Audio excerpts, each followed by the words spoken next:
So, good morning, everyone.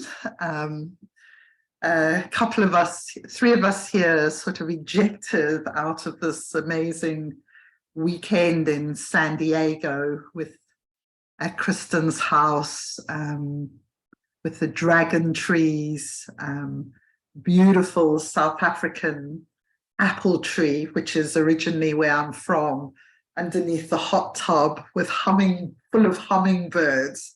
It's like, oh my God, I'm just totally in heaven, really. And then this morning I'm in Ojai at Sasha's house, and Shiva is one of the teachers on Soul Tribe, yoga teacher. She does the yoga nidra, and she was saying the old name for this area means an oak forest, and there's an ancient oak forest here in amidst the houses and everything. And so when I arrived last night, I could just feel the presence of the oak trees. There's the huge one like right outside the window there. Yes, I'm really experiencing this whole journey, which kind of started with the book I wrote called Walking Beauty, which interestingly, the first haiku is about the day I started walking was the day the oak unfurled her leaves. And they kind of go from being closed, don't they, to suddenly beautiful, tiny lime green, soft leaves. And so that was the day I kind of began my year of walking and writing haikus. So it's kind of weird. This will be my last part of my Arts Council grant to land in an oak forest. You know, the beauty of it is amazing. And oak is an incredible tree that supports so many animals and creatures through its presence in the forest. So, you know, of mother trees, an oak tree is like a very excellent mother tree in terms of, you know, what it gives to the ecosystem. And this theme of the mother tree feels is something that wasn't just for us there at that weekend, but for all of us in Soul Tribe and really in the world to kind of move into this energy of being mother trees, and the way they kind of notice, you know, what mother trees are is they're extremely mindful of what's happening in the environment. So they will pick up if there's disease or attack of any sort imminent, any danger to the trees, and they will communicate that through the mycelium deep in its roots. There's like thousands and thousands of miles of mushroom mycelium beneath each tree, which is kind of like our internet, that these incredible light and communication happening underneath our feet in the living planet. I really get such a buzz when I think about that. So the mother tree, you know, one of its qualities is mindfulness of what is happening in the environment, and kind of knowing how to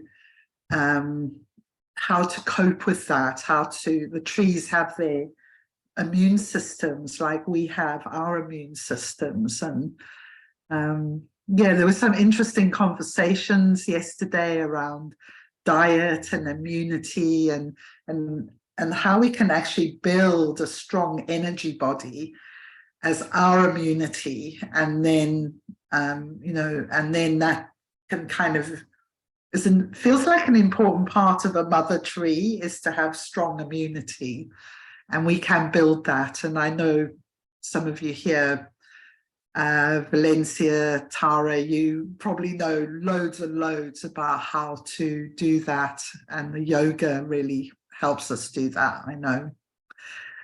Okay, so on to astrology.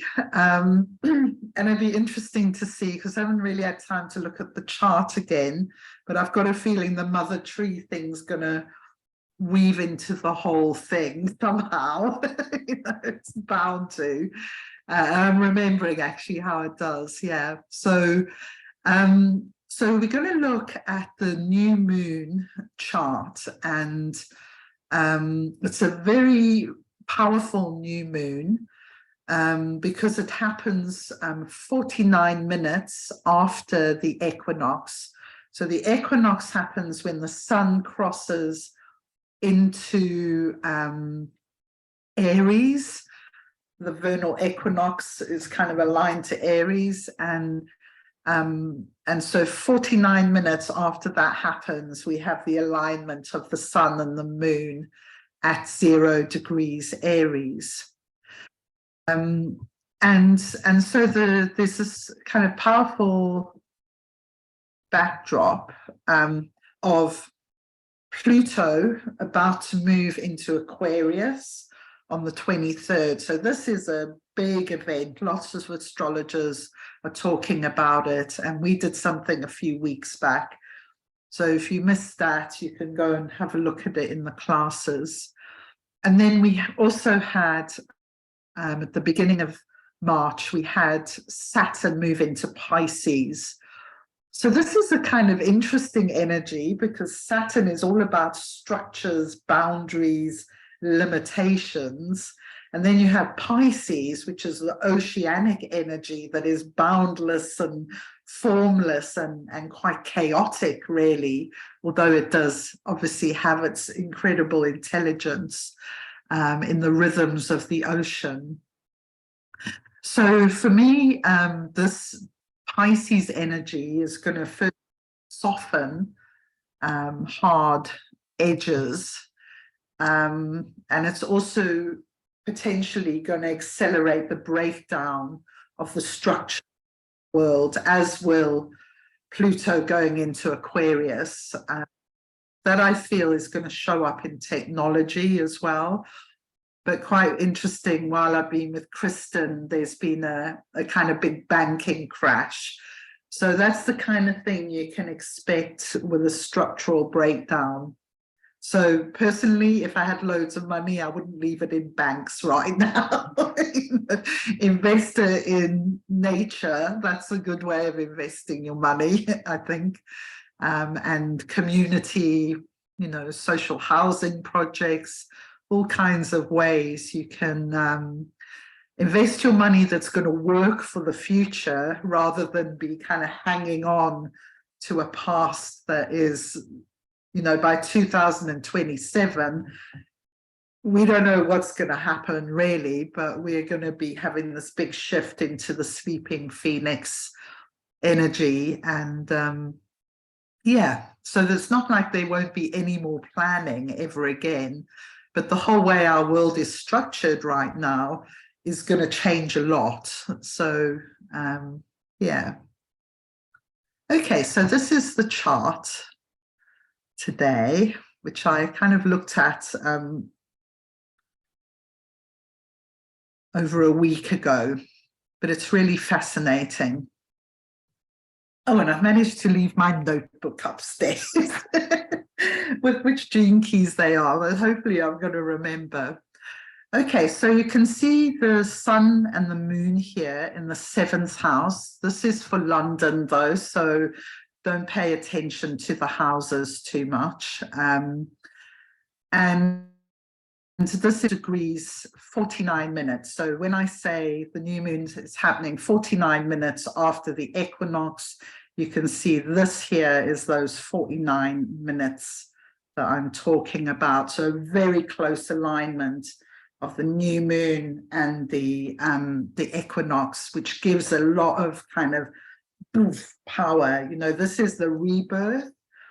Pisces going into Aries, this is the rebirth part of the zodiac.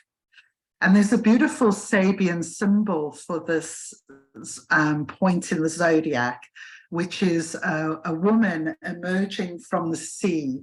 and she's kind of in an embrace with a seal.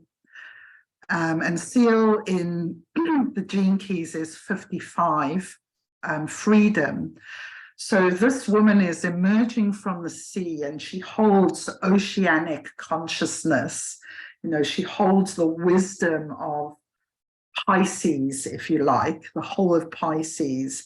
And then, but she's coming onto land, and so she's going to bring this wisdom into the world, into in real life.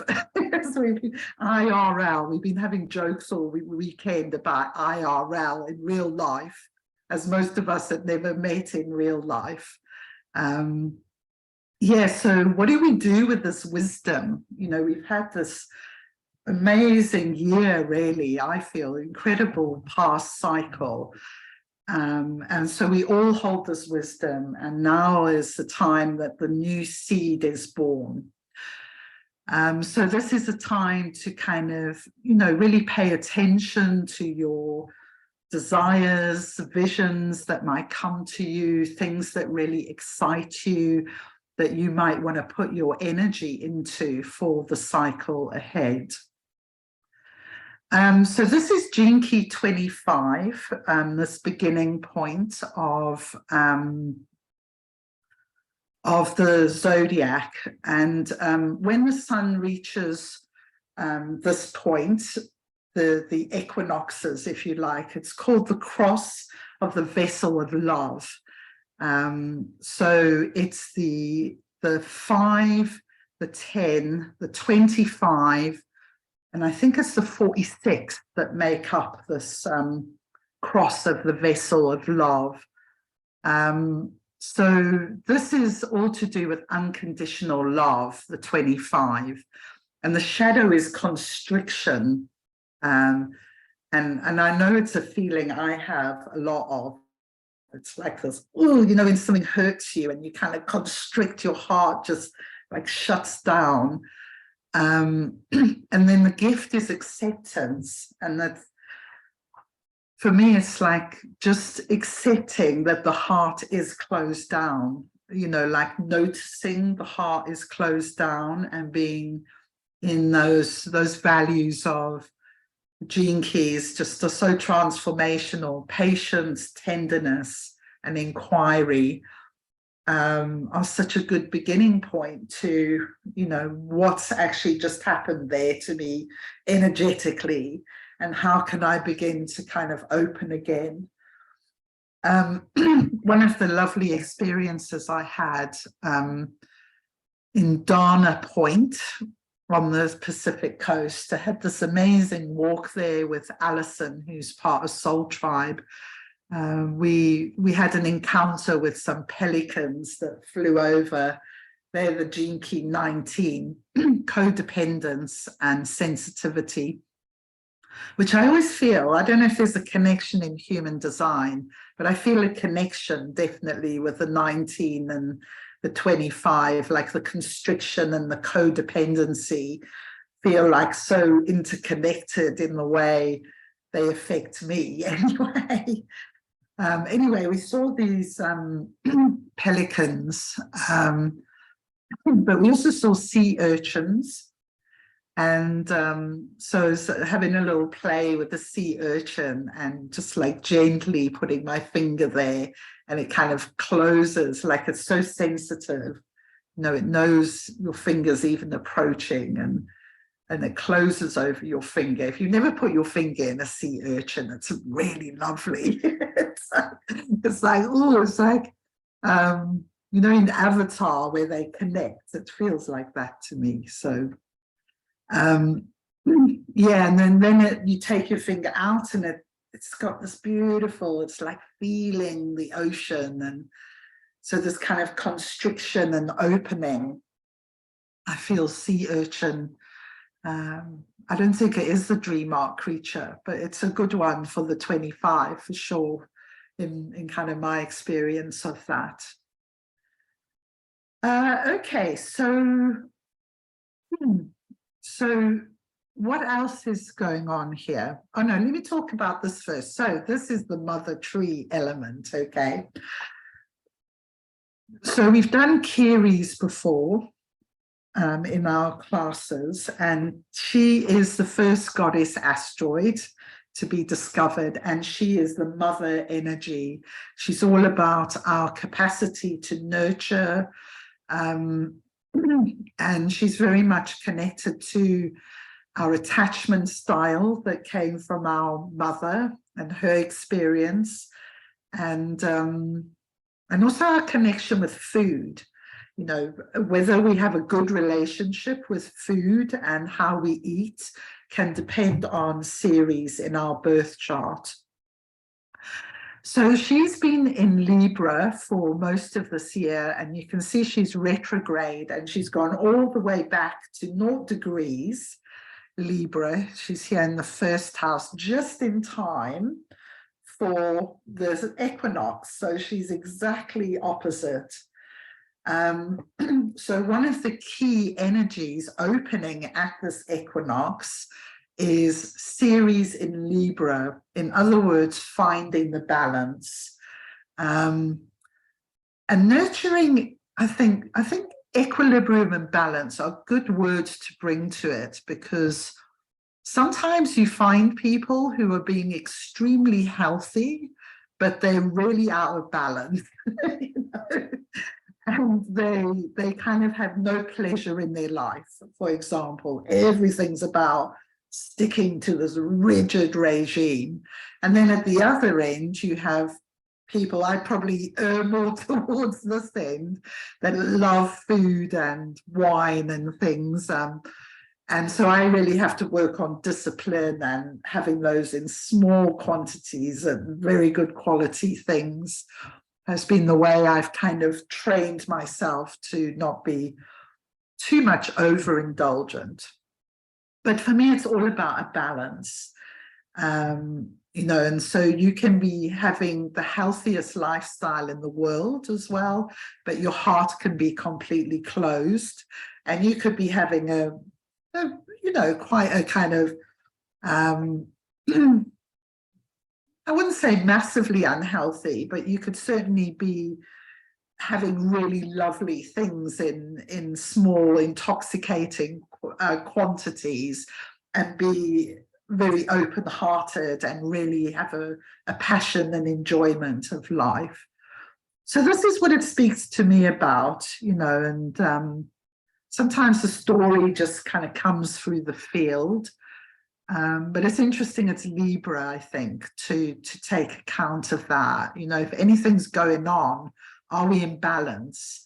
And also it can be like, are we giving and receiving in equal quantity? You know, are we kind of giving and never receiving, which is the biggest kind of pattern for women. But we can also be receiving and not kind of giving anything as well. So, you know, I'm kind of especially aware of that when people are taking care of me in their homes, like, what can I give of my love, my listening, my support, gifts, you know, just things like that. Being with people successfully feels so much about the correct balance of reciprocity going on, and I'm sure you found that in your relationships as well. When one is giving and the other one is taking, it doesn't work. You know, it's got to find its balance somehow. Okay, so that's a huge kind of thing going on. And just to point out here, just a bit of astrology for those who are learning astrology. You can see that Pluto is at 29 degrees Capricorn, 58 minutes here. This is in the 5th house in London. So it's got 2 minutes to go before it reaches the next sign of the zodiac, i.e. Aquarius. So this is how we know that Pluto is moving into Aquarius. It kind of reaches the end of a sign, and then it's going to move it to 0 degrees Aquarius on Thursday. So look out for what happens Thursday in the world and in your own life. And if you have anything at the early degrees of Aquarius and Leo are going to be especially affected, Taurus and Scorpio. So they're going to be hitting squares to Pluto.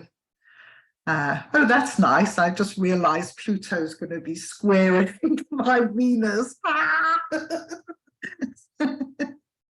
Allison, can I ask you a question? Yeah. Are you going to be saying anything either now, or should I just like address this later when we have a conversation around the Aquarius and Pluto, or Pluto and Aquarius? I always get it mixed up, but I'm an Aquarius, and I find Pluto to be interesting, not something like, oh my God, Pluto, but I'd be curious to just kind of, go say a little more about that if you can. Yeah, okay, so let's talk about that a bit more. Let me see how it goes, and Okay. definitely conversation we can talk about it. And I did there is a class posted from yeah, I know, I saw it. Thanks. Yeah, let's see how the time goes, because we're nearly at 25 past, and I want to speak about what's going on with the asteroids as well. Okay. But in our conversation bit, we can definitely talk more about that. And I'd be interested to know, as an Aquarian, how you're experiencing it, because I don't know exactly what's going to happen. Okay. It's like you get an idea to do. I mean, my main inkling is that it's going to be around technology, computer bots, biological warfare will be the shadow elements, and then the gift elements will be the Aquarian synergy, heterarchy way of being, which we've definitely experienced that this weekend. How the different people came to the mother tree not having planned what we were going to do with each other, and everything just interwove so perfectly. And so to me, I see the beginning of real heterarchy, synarchy in a tangible way. And how much better that is than hierarchy. It's so empowering for everybody. Yeah, I just got a pop. Lifeless. Oh, I'm sorry. I just said, I just got a pop when you said that I'll talk about later when we discuss. I got it when you just said that, something. Okay. Thanks. Okay, great. Okay, so let's have a look at the asteroids here. So Chiron is still in Gene Key 21, and 21 is in the I Ching, I love it, it's called biting through hardship. So it's about that ability to really push through, and it's part of the channel of money with the 45 in human design. So it's an important key around prosperity, and the highest quality is valor. So it's kind of cleaning up this whole field of money and how we get somewhere in the world, because the 45 is all about community. So the 45 kind of really encourages us to look at prosperity, wealth in a much more community orientated way than we have historically in the West. But other cultures look at it naturally that way anyway. But it's more our culture that's individualized it a lot. Okay, so Astraea is exactly conjunct Jupiter. So Astraea is the goddess of the new golden age. So for her to be exactly conjunct Jupiter, that's like, whoa, fantastic energy, and suggests that Pluto moving into Aquarius is also the birthing of a new golden age, although we're right at the beginning of that. So, you know, we still have a lot of polarization, heavy energy that are here in the field around us. So this is Jinky 51, which is called Arousing the Forces of Thunder. It's thunder over thunder. Or is it lightning over lightning? I can't remember the exact thing in the I Ching, but it's storm energy anyway. And it's about initiation. You know, this is an energy that's here to go, boom, wake up. You know, now is the time. And it kind of came out in an interesting way at the end of the Mother Tree retreat, where I kind of had a vision. And it was connected with one of these rose stones that lightning strikes in the desert. And I had this vision that everything we were doing was sending a lightning strike like back into the heavens. So the lightning comes down and we, though, can send it back up. Like, this is our wishes. This is our dream for a better future. And then we have Vesta there at 18 degrees of Aries. So she's also in the 51, the priestess. And Astraea and Vesta have been traveling together for most of the year. And so they're initiating, the priestess initiating the new golden age through the sacred arts and through intention and prayer. That's what that speaks to me of, kind of in a nutshell. So we're doing it. You know, we are it. So that's like really cool for me. Okay, now this is really amazing as well, because this is the North Node, karmically, where things are moving towards at 5 degrees Taurus. And we have Venus exactly at 5 degrees and Juno, goddess of the sacred marriage. So this is all about the importance of Venus, love, beauty. Venus is the ruler of Taurus. So she's very strong in that sign, and it's all about beauty and sensuality, you know, the kind of pleasures of the body. And you might be able to see behind me, I've got this amazing painting in front of me here of these two women they're naked on this like turquoise sofa. And it's just like so Venus in Taurus. It's amazing, kind of that energy. And the female, you know, it's a very feminine energy, Taurus. And Taurians love their food.